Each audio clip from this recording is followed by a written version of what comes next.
നിങ്ങൾ വിധിക്കപ്പെടാതിരിക്കേണ്ടതിന് വിധിക്കരുത്. നിങ്ങൾ വിധിക്കുന്ന വിധിയാൽ നിങ്ങളെയും വിധിക്കും. നിങ്ങൾ അളക്കുന്ന അളവിനാൽ നിങ്ങൾക്കും അളന്നു കിട്ടും. എന്നാൽ സ്വന്തം കണ്ണിലെ കോൽ ഓർക്കാതെ സഹോദരൻ്റെ കണ്ണിലെ കരട് നോക്കുന്നത് എന്ത്? അല്ല, സ്വന്തം കണ്ണിൽ കോൽ ഇരിക്കെ നീ സഹോദരനോട് നില്ല്, നിന്റെ കണ്ണിൽ നിന്ന് കരട് എടുത്തു കളയട്ടെ എന്ന് പറയുന്നത് എങ്ങനെ? കപടഭക്തിക്കാരാ, മുമ്പേ സ്വന്തം കണ്ണിൽ നിന്ന് കോൽ എടുത്തു കളക, പിന്നെ സഹോദരൻ്റെ കണ്ണിൽ നിന്ന് കരട് എടുത്തു കളവാൻ വെടിപ്പായി കാണും. വിശുദ്ധമായത് നായ്ക്കൾക്ക് കൊടുക്കരുത്.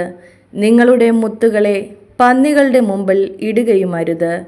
അവ കാലുകൊണ്ട് അവയെ ചവിട്ടുകയും തിരിഞ്ഞ് നിങ്ങളെ ചീന്തിക്കളയുകയും ചെയ്യുവാൻ ഇടവരരുത്.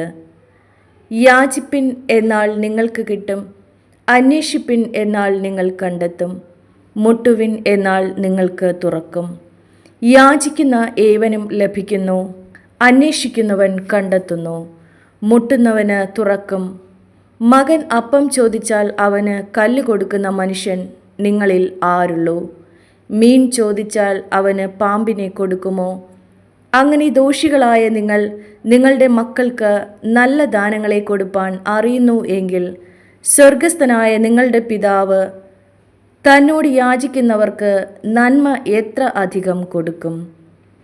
മനുഷ്യർ നിങ്ങൾക്ക് ചെയ്യണം എന്ന് നിങ്ങൾ ഇച്ഛിക്കുന്നതൊക്കെയും നിങ്ങൾ അവർക്കും ചെയ്യുവിൻ.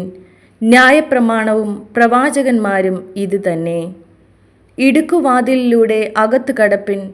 നാശത്തിലേക്ക് പോകുന്ന വാതിൽ വീതിയുള്ളതും വഴി വിശാലവും അതിൽ കൂടി കടക്കുന്നവർ അനേകരുമാകുന്നു. ജീവങ്കലേക്ക് പോകുന്ന വാതിൽ ഇടുക്കവും വഴി ഞെരുക്കമുള്ളതും അത് കണ്ടെത്തുന്നവർ ചുരുക്കമത്രേ. ദൈവവചനമാണ് നാം കേട്ടത്. നമുക്ക് ദൈവത്തെ സ്തുതിക്കാം.